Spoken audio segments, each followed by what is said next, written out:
Guruvayur police assistant commissioner ഓഫീസിൽ സ്നേഹിത extension centre പ്രവർത്തനം ആരംഭിച്ചു.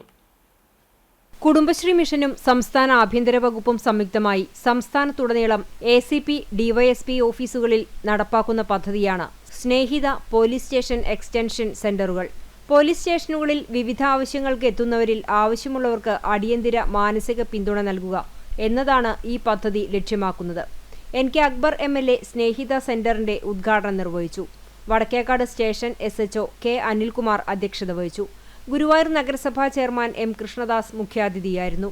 ചാവക്കാട് നഗരസഭാ ചെയർപേഴ്സൺ ഷീജ പ്രശാന്ത്, ഗുരുവായൂർ നഗരസഭ വൈസ് ചെയർപേഴ്സൺ അനിഷ്മ ഷനോജ്, ക്ഷേമകാര്യ standing committee chairperson Shailaja Sudhan, panchayat പ്രസിഡന്റുമാരായ NMK Nabeel, Jio Fox, Jasmine Shaheer, Vijitha Santhosh തുടങ്ങി ജനപ്രതിനിധികളും പോലീസ് ഉദ്യോഗസ്ഥരും സംസാരിച്ചു. കുടുംബശ്രീ ജില്ലാ program manager doctor U Monisha സ്വാഗതവും Guruvayur temple police station sub inspector Preetha Babu നന്ദിയും പറഞ്ഞു.